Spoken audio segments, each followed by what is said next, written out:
अस्सलाम वालेकुम स्टूडेंट्स, उम्मीद है कि आप सब लोग बिल्कुल ठीक होंगे। और जो हमने अपना ऑनलाइन लेक्चर्स का एक सिलसिला स्टार्ट कर रखा है, आज आपका उस सिलसिले का 17th लेक्चर है। और आइए अब हम देखते हैं कि हम अपने आज के लेक्चर में क्या पढ़ेंगे। थोड़ा सा आपको रेफरेंस बैक जो आपके पुराने लेक्चर प्रीवियस लेक्चर्स हैं उसका रेफरेंस दूंगी कि लास्ट वीक हमने अपना चैप्टर स्टार्ट किया था, चैप्टर नंबर 7 मतलब वाइटामिन्स वाला चैप्टर स्टार्ट किया था। और इस चैप्टर के इंट्रोडक्शन में मैंने बताया था कि वाइटामिन्स दो तरह के होते हैं, एक फैट सोलुबल वाइटामिन्स हैं और दूसरे वाटर सोलुबल वाइटामिन्स हैं। तो लास्ट वीक तक हमने फैट सोलुबल वाइटामिन्स को ख़त्म किया था। उसमें 4 वाइटामिन्स हमने पढ़े थे, vitamin A, vitamin D, vitamin E और विटामिन के। और इसके बाद हम वाटर सोलुबल वाइटामिन्स की बात करेंगे। तो आइए आज हम देखते हैं कि वाटर सोलुबल वाइटामिन्स क्या होते हैं। स्टूडेंट्स, ऐसा है कि वाटर सोलुबल वाइटामिन्स जो हैं इसमें 2 मेजर वाइटामिन्स शामिल हैं, जिसमें एक है विटामिन सी जिसको हम एस्कॉर्बिक एसिड कहते हैं, और दूसरा है विटामिन बी कॉम्प्लेक्स। इस विटामिन को विटामिन बी कॉम्प्लेक्स इसलिए कहा जाता है क्योंकि इसमें एक दूसरे से मिलते जुलते काम करने वाले बहुत सारे विटामिन्स को इकट्ठा एक ग्रुप बना दिया गया है। और अब हम देखते हैं कि इस विटामिन जो बी कॉम्प्लेक्स है इसके अंदर कौन कौन से विटामिन्स जो हैं वो शामिल हैं। तो विटामिन बी कॉम्प्लेक्स में विटामिन B1 है जिसको हम थायमिन कहते हैं, विटामिन B2 है जिसको हम राइबोफ्लेविन कहते हैं, विटामिन B3 यानी नायासिन, vitamin B5 pantothenic acid, vitamin B6 pyridoxine, vitamin B7 biotin, vitamin B9 folate और विटामिन B12 यानी कोबाल अमीन। इसके अलावा कुछ और विटामिन्स भी इसमें शामिल हैं, लेकिन क्योंकि वो बहुत ज़्यादा एडवांस लेवल पे उन विटामिन्स को हम पढ़ते हैं तो आपके सिलेबस में हम सिर्फ और सिर्फ इन्हीं विटामिन्स पर हम जो है वो फोकस करेंगे। तो आए अब हम देखते हैं कि आज हम सबसे पहला किस वाटर सोलुबल विटामिन के बारे में बात करेंगे। स्टूडेंट्स, जिस वाटर सोलुबल विटामिन के बारे में आज हम सबसे पहले बात करेंगे वो है विटामिन सी। और इस विटामिन सी का जो कीमियाई नाम या केमिकल नेम है वो है एस्कॉर्बिक एसिड। और ये एस्कॉर्बिक एसिड कहाँ से ड्राइव हुआ, ये लफ्ज़ है एंटी स्कॉर्ब्यूटिक से निकला हुआ है।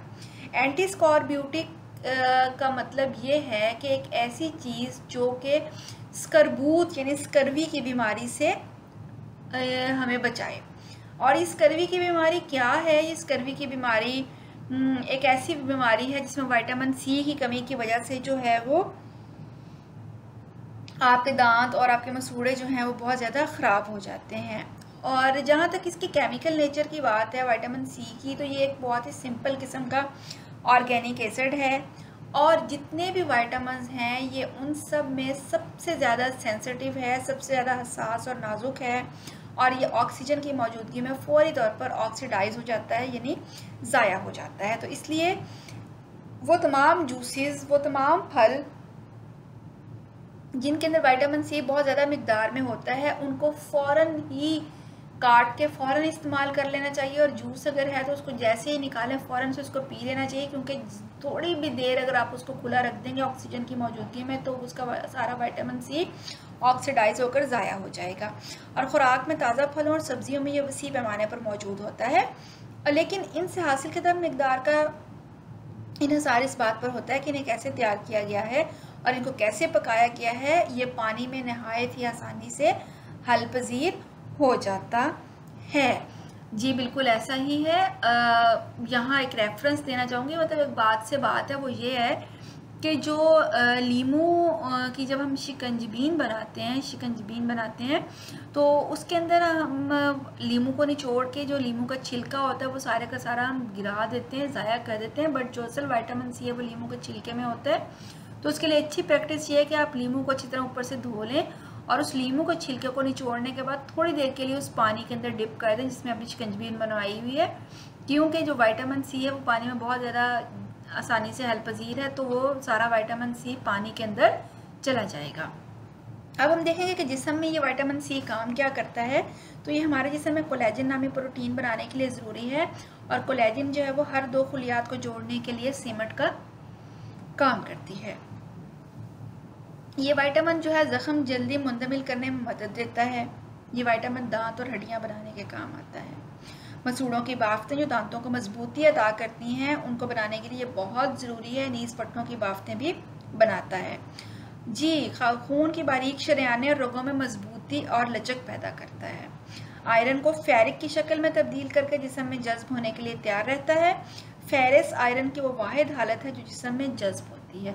अभी बाज़ार में आयरन के जितने कॉम्प्लेक्स अवेलेबल हैं, आयरन की जितनी मेडिसिन अवेलेबल हैं, अगर आप उसको साथ देखें तो उसके साथ एक छोटा सा लिखा होता है विद एडेड विटामिन सी। ये इसलिए कि विटामिन सी हमारे जिस्म में आयरन के इंतज़ाम के लिए ज़रूरी है। अगर आप आयरन की टैबलेट्स खा रहे हैं और आपके जिस्म में विटामिन सी की कमी है तो वो आयरन कभी भी आपके जिस्म का हिस्सा यानी जुज़्वे बदन नहीं बन पाएगा। खून के सुर्ख ज़र्रात बनाने के लिए बहुत ज़रूरी है। जिस्म में बीमारियों और जरसूमों के खिलाफ क़ुव्वत मदाफ़त पैदा करता है। कार्बोहाइड्रेट और प्रोटीन के कीमियाई अमल और इंतज़ाम में अहम किरदार अदा करता है। अब हम बात करेंगे इंसानी जिस्म में विटामिन सी की कमी के क्या क्या असरात होते हैं। तो सबसे पहला जो असर है वो यही है कि इसकी कमी से स्कर्वी की बीमारी लाक हो जाती है, जिसमें भूख कम लगती है, वज़न कम हो जाता है, मिजाज बहुत चिड़चिड़ा हो जाता है, जिस्म में दर्द होता है। दूसरा, कोलेजन की तामीर कमज़ोर पड़ जाती है, जिससे हड्डियों, दांतों, मसूड़ों, पट्टों और रगों की बाफ्तें कमज़ोर हो जाती हैं। हड्डियों और दांतों में कैल्शियम और फास्फोरस जमा रखने की सलाहियत कम हो जाती है और दांत और हड्डियां कमज़ोर हो जाती हैं। खून की शरेयानें कमज़ोर होने से इनमें जिल्द के नीचे अंदर ही अंदर खून रिसने लगता है, जिसे हेमरेज कहते हैं। अक्सर नक्सीर फूटने लगती है। आंखों की झिल्ली के अंदर खून की रंगें फटने की अलामात नज़र आती हैं, जिसमें जा बजा नीले और करमजी धब्बे पड़ने लगते हैं। इसके बाद मसूड़े फूल जाते हैं, इनसे खून बहने लगता है, इनमें दांतों को मजबूती से पकड़ने की सलाहियत नहीं रहती है। दांत और जबड़े एक दूसरे से अलग होने लगते हैं। आयरन के इंतज़ाम में रुकावट से खून के सुर्ख ज़र्रात नहीं बनने पाते और दिल के कई अमराज लाहक हो जाते हैं। अब विटामिन सी की यौमिया ज़रूरत कितनी है? तो औसतन एक आदमी को 70 से 75 मिलीग्राम, 16 से 19 साल के बच्चों को 80 से 100 मिलीग्राम, नन्हे बच्चों को कदरे ज़्यादा और हामला ख़वातीन को 150 मिलीग्राम विटामिन सी रोज़ाना दरकार होता है। विटामिन सी के ज़राए के बारे में अब हम बात करेंगे। तो इसके बेहतरीन ज़राए में हरी मिर्चें, धनिया, सलाद, माल्टा, संतरा, आंवला, नींबू, ग्रेप फ्रूट, अमरूद, नारंगी, तरबूज, फूल गोभी और बंद गोभी शामिल हैं। इसके अलावा अनानास, खरबूजे, आलू, शकरकंदी और मूली वगैरह में भी इसकी काफ़ी मिकदार मौजूद होती है। अब हम देखते हैं कि किस ग़िज़ा में कितने मिलीग्राम विटामिन सी हम हासिल कर सकते हैं। तो ये देखें कि आंवले में 700 मिलीग्राम विटामिन सी होता है, बहुत ज़्यादा आंवले में विटामिन सी होता है। अमरूद में 300 मिलीग्राम, बंद गोभी में 124 मिलीग्राम, चुकंदर में 124 मिलीग्राम, संतरे में 88 मिलीग्राम, अनानास में 68 मिलीग्राम, लीमू के रस में 63 मिलीग्राम, मूली में 65, पालक में 48, पपीते में 46, टमाटर में 32, आम और शकरकंदी में 24, बैंगन में 23 मिलीग्राम, आलू में 17, भिंडी में 16, प्याज में 11, ग्रेप फ्रूट में 10, सेब में 2 और केले में 1 मिलीग्राम जो विटामिन सी है वो पाया जाता है। अब हम स्टार्ट करेंगे विटामिन बी कॉम्प्लेक्स। जैसे मैं पहले बता चुकी हूँ कि विटामिन बी कॉम्प्लेक्स किसी एक विटामिन का नाम नहीं है, it's a group of vitamins, और ये इसके अंदर बहुत सारे विटामिन्स को रखा गया है जो एक दूसरे से मिलते जुलते काम करते हैं। इसके अंदर जो विटामिन्स पाए जाते हैं वो हम देखेंगे कि विटामिन B1 यानी जिसको हम थायमिन कहते हैं, vitamin B2 riboflavin, vitamin B3 niacin, vitamin B5 pantothenic acid, vitamin B6 pyridoxine, और फिर biotin, vitamin B7, vitamin B9 folic acid और विटामिन B12 इसमें कोबाल अमीन शामिल हैं। तो ये अब हम इन सब विटामिन्स को बारी बारी अलग अलग देखेंगे कि ये विटामिन्स क्या काम करते हैं और जिसमें इनकी कमी के क्या क्या असरात हो सकते हैं। जी स्टूडेंट्स, अब हम सबसे पहले विटामिन B1 यानी थायामीन की खसूसियात के बारे में बात करेंगे। तो ये कार्बन, हाइड्रोजन, नाइट्रोजन और सल्फर पर मुश्तमिल एक कलमे मुरक्कब की सूरत में होता है। इसकी बू खमीर जैसी और जायका नमकीन होता है। ऑक्सीजन और हरारत से ये ज़ाइल होने की खासियत रखता है, यानी ऑक्सीडाइज हो जाता है, क्योंकि विटामिन C के मुकाबले में इसकी हसासियत कदरे कम होती है। पानी में बासानी हल पजीर है, इसलिए जिन अजनास में यह मौजूद होता है इनको अगर भिगो कर या पकाकर इनका पानी फेंक दिया जाए तो ये पानी विटामिन के साथ ही ज़ाया हो जाता है। ये तो थी विटामिन B1 की खसूसियात। अब हम बात करेंगे थायामीन के ज़राए के बारे में। तो ये खुराक में काफ़ी बहुतात में होता है और कुदरती तौर पर इन तमाम ग़िज़ा में मौजूद होता है जो प्रोटीन के बेहतरीन ज़राए हैं। साबुत अनाज इसका बेहतरीन ज़रिया है, जबकि पिसे हुए अनाज में इसकी कमी हो जाती है, क्योंकि ये दाने के बैरूनी खौल यानी भूसी और अंदरूनी हिस्से यानी तुख़म में वाफर मकदार में मौजूद होता है, जो पिसाई में ज़ाया हो जाते हैं। अनाजों और सब्जियों के जिस मुकाम पर कोंपल फूटती है इस हिस्से में भी इसकी अच्छी खासी मकदार मौजूद होती है। इसके बेहतरीन ज़राए हैं सूरजमुखी के बीज, तिल, मूंगफली, सोयाबीन, तुखमज़दा गंदम और जिगर यानी लिवर। और अच्छे ज़राए में बग़ैर छटे आटा, गंदम का, जौ का आटा, मखज़न शुदा अनाज, मटर और बकरे का गोश्त, और मामूली ज़राए में गाय का गोश्त, मछली, मुर्गी, अंडे, आलू, माल्टे का जूस और डबा रोटी शामिल हैं। अब इंसानी जिस्म में थायामीन के जो काम है वो देखेंगे कि ये विटामिन ना सिर्फ जिस्मानी नशोनुमा और अमले तौलीदगी के लिए ज़रूरी है, बल्कि इसका एक इंतहाई अहम काम खुलियात की बका और इन्हें ज़िंदा रखने का अमल भी है, क्योंकि ये एक ऐसा शरीक खामरा यानी को एंजाइम है जो जिस्मानी बाफ्तों को ऑक्सीजन फराहम करने का काम करता है। ख़ुसूसन उसबी बाफ्त यानी नर्वस टिश्यूज़ इस विटामिन पर ज़्यादा इन्हसार करती हैं।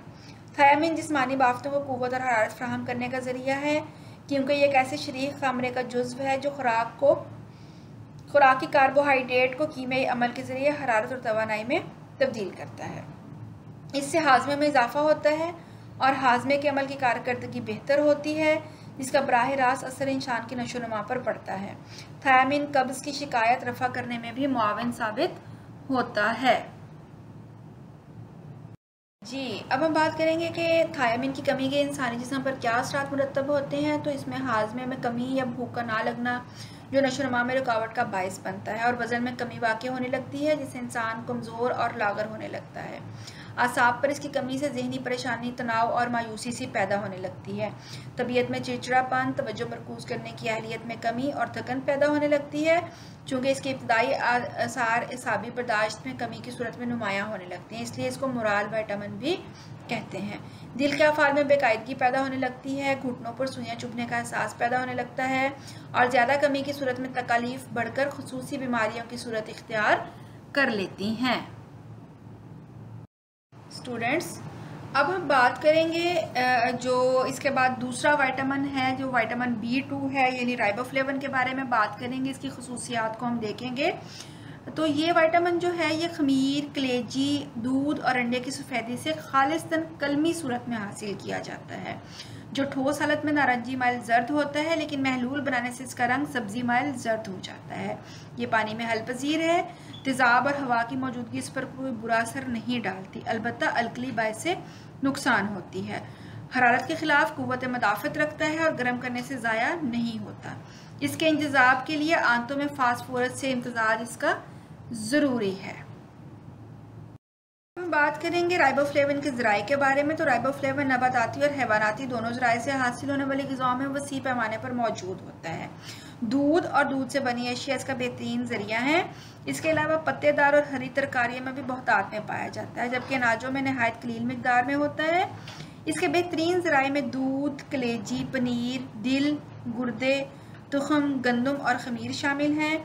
अच्छे ज़राए में गोश्त, मुर्गी, मछली, अंडे, साग, कद्दू, मटर, खुश्क फलियाँ, गिरियाँ और मगज़ वगैरह शामिल हैं।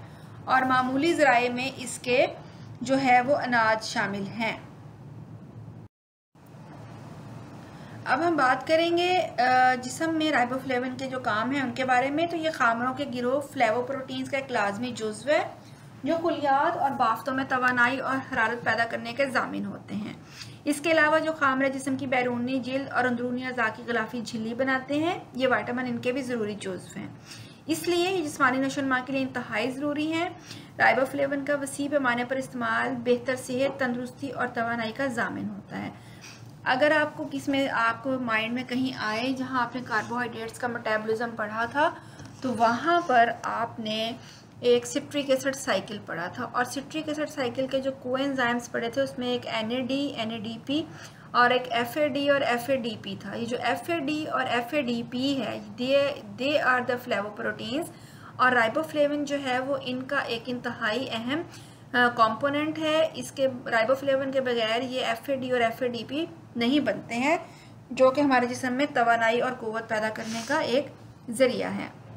यौमिया ज़रूरत है, तो याद रखें कि ये विटामिन हमारे आंतों के अंदर जो हमारे यूज़फुल बैक्टीरिया हैं वो इस विटामिन B2 यानी राइबोफ्लेविन को खुद ब खुद पैदा कर लेते हैं। इंसानी जिस्म में इसकी कमी के असरात इतनी आसानी से और फ़ौरन ज़ाहिर नहीं होते हैं, लेकिन फिर भी इसको खुराक के ज़रिए हासिल करना ज़रूरी है, और इसकी मिकदार का इन्हिसार इंसान की उम्र और उसके वज़न पर होता है। एक आम आदमी के लिए रोज़ाना 1 से 3 मिलीग्राम की ज़रूरत होती है, जबकि बच्चों, दूध पिलाने वाली माओं और हामला ख़वातीन के लिए इसकी मिकदार तकरीबन 2 गुना हो जाती है। तो अब हम बात करेंगे राइबोफ्लेविन की इंसानी जिस्म पर जो कमी के असरात मुरतब होते हैं उसके बारे में। तो सबसे पहले इंसानी नशोनुमा बुरी तरह मुतासिर होती है, इंसान कमज़ोर और लाग़िर हो जाता है। निज़ाम में गड़बड़ के बायस खुराक सही हज़म नहीं हो सकती, जो कमज़ोरी और वज़न में कमी का बायस बनती है। इससे मौत तक का एहतमाल हो सकता है। इसकी इब्तदाई अलामात में जिल्द, मुंह, आँखों और असाब पर असरात नुमायाँ होने लगते हैं। कमज़ोरी की वजह से बाल भी गिरने लगते हैं, जिल्द खुरदरी और खुश्क होकर फटने लगती है, जाबजा ज़ख्म और फिंसियाँ यानी ग्रीसी डर्मेटाइटिस निकल आती हैं। ख़ुसूसन थोड़ी, नाक और होंठ बुरी तरह फटने लगते हैं। होंठ सुर्ख होकर सूज जाते हैं, इनके किनारे और इर्द गिर्द की जगह में दरारें पड़ जाती हैं, किनारों पर ज़ख्म हो जाते हैं जिसे कैलोसिस की बीमारी कहते हैं।